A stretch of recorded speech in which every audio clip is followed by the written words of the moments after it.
Today's managers are facing trials that the most popular books on teamwork just simply don't address. They have remote employees, temporary or gig employees, and increased speed of change. This is where our research comes in. We have surveyed more than 850,000 people to understand modern team performance. For instance, while autonomy is one of the strongest motivators for Gen X, it actually ranks near the bottom for millennials. The bottom line, any leader can make use of these disciplines to build stronger, more agile teams. Annual I Love You banquet. Could you commit to that once a year? If this great boss asked you to take on an extra assignment or take on an extra shift, would you have done it for him? Definitely. Definitely. There are days going in where I would just take my hand off the steering column of this old Norton motorcycle and say, yes, I get to go into work today. That's how excited he was. That's culture. So there's an old Aesop fable that says it's better to lead with a carrot than it is with what? Stick, exactly right. Nicely done.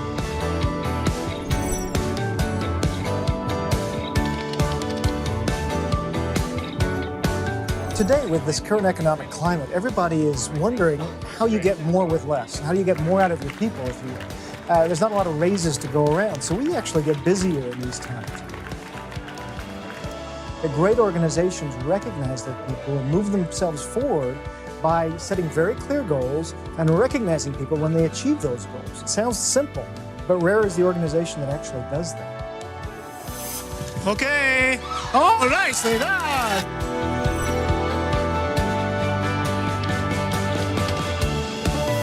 As we're trying to attract people to come work here, as we're trying to retain people and get them motivated, we're going to talk a little bit about that idea, about recognition, about rewarding our people. We're also going to talk about motivating our people, what it is individually that motivates them.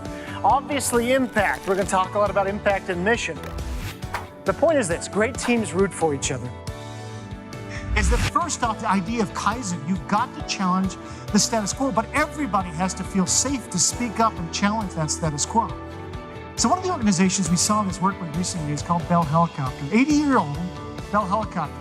Mitch Schneider took over in 2015, started with the company as a junior engineer and had 15,000 employees.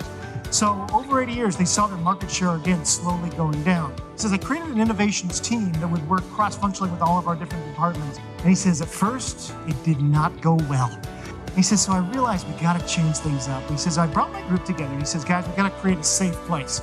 He says, first off, anyone on our team can ask questions or make suggestions without fear of looking stupid.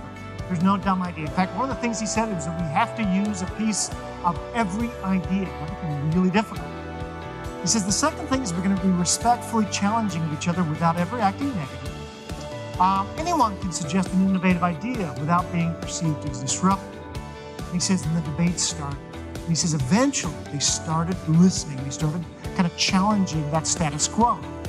And he says, I was in a meeting once, and the engineer heard the idea. Instead of saying, nope, won't fly, he said, you know what, that just might work. And he says, I felt like that was the tipping point. This was the first innovation that came out of the team. He says, we have more orders for this. We are going to be building plants around the world. And this is just the first innovation that came out of this team. It's called the FCX001. Why? Because we weren't afraid to challenge the status quo and push ourselves. And so now they're growing again. You know, very simple things. You've got to find ways for people to feel that they are able to speak up.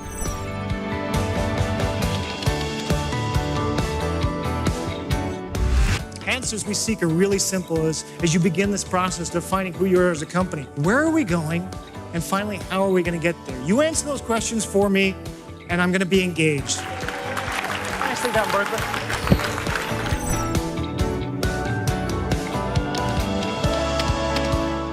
Today, I'm going to tell you about some of the organizations we've had a chance to work with over the last 20 years as we've been studying and researching this idea of culture.